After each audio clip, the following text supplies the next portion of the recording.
Dari hadis halaman 5 masuk ke halaman 5, masuk ke halaman 6 yang terakhir, Umar berkata, sebaik-baik bid'ah adalah ini. Pertanyaan yang pertama, apa maksud perkataan Umar tersebut? 2. Berarti sejak zaman Umar, apakah sudah dikenal adanya bid'ah hasanah? Lah perkataan Umar itu maksudnya, ya, wong sholat itu sholat taraweh. Sholat taraweh itu bisa dikerjakan secara berjamaah. Ya, bisa dikerjakan secara berjamaah. Lah dulu di zaman Nabi, di zaman Abu Bakar itu sholat tarawih kalau di masjid itu dilakukan secara berjamaah. Tapi kenapa kemudian sesudah itu orang-orang pada ngumpul di masjid kok sholat dewi-dewi, sholat tarawih sendiri-sendiri? Maka Umar punya azam. Kata Umar dalam hadis itu, ya, kata Umar apa? Inni ara lau jama'tu haula'i ala qari' lakana amsal. Aku melihat jika mereka orang-orang itu aku kumpulkan dengan satu imam, niscaya itu lebih baik. Kenapa kok sholat sendiri-sendiri? Kemudian Umar berazam untuk mengumpulkan orang-orang itu. Dan akhirnya dikumpulkanlah orang-orang itu sholat berjamaah dengan imamnya Ubay bin Ka'ab. Dan sesudah itu orang-orang kalau di masjid sholat tarawih tidak pernah sholat sendirian lagi. Kalau pas ngumpul itu, jadi sholatnya senantiasa berjamaah. Di bawah dipimpin satu imam. Nah kemudian melihat itu Umar ngendika, ni'mal bid'ah hadhihi. Sebaik-baik bid'ah itu ini. Ini maksudnya begitu. Wong dulu itu dilakukan secara berjamaah. Kok sekarang dadak dewi-dewi wong manusia pada kumpul.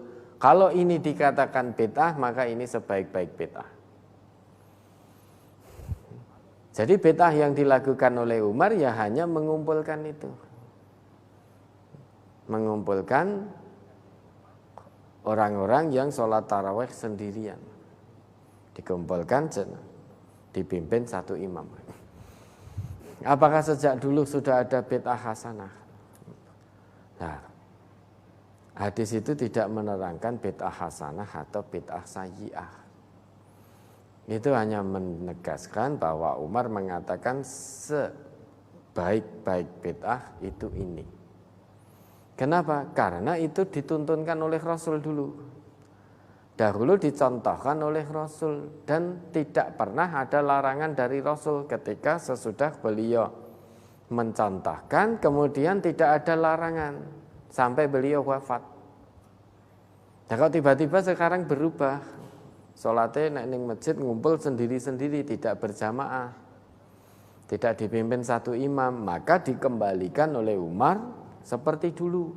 Kalau ini dikatakan bid'ah, ya, ini sebaik-baik bid'ah.